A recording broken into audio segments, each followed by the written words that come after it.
And I think that because the Knicks seem like they're supposedly in win now mode, because they apparently think they knew something or expected something more than what I thought from them this season. I think you got to go with the more experienced coach. And to me, Mike Malone makes the most sense for that reason. But I love to see Mark Jackson coach the Knicks, though, bro. That would be kind of cool. Yeah, it would be. But yeah, I definitely think, the Knicks fans was premature in asking for Tibbs to be fired. Because, a lot of things that people really disagree with him about was obviously the rotation, not Was it using. Tibbs' fault? Was it Tibbs' fault that they lost? I mean, he's not the one out there making the shots, but he's calling the shots as far as the personnel that's presented, because you're switching up your lineup. I guess as a coach, you're supposed to do whatever you think is going to give you the best opportunity to win.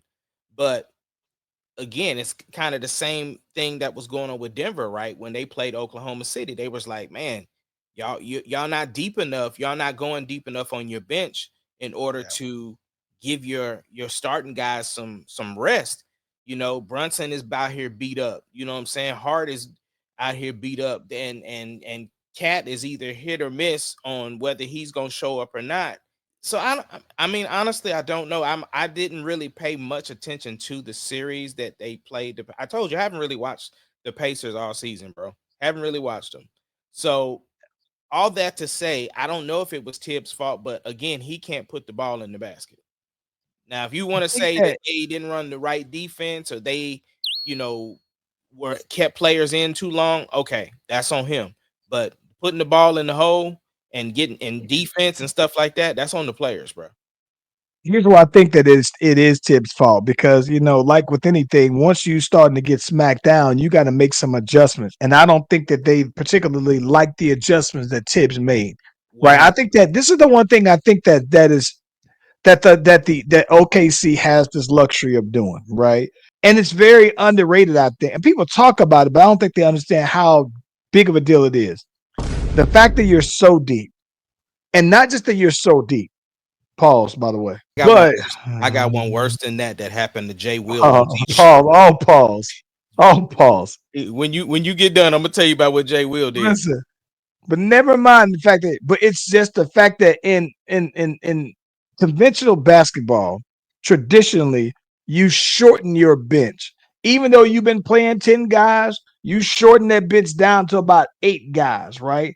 And with OKC regularly playing sometimes as many as 12 guys in a game, I think that it says something to me about what you really believe in your own development of your own players, and that's where I think that OKC's coach comes into play because he had been on the sideline for years. He know what these guys are capable of, though, right?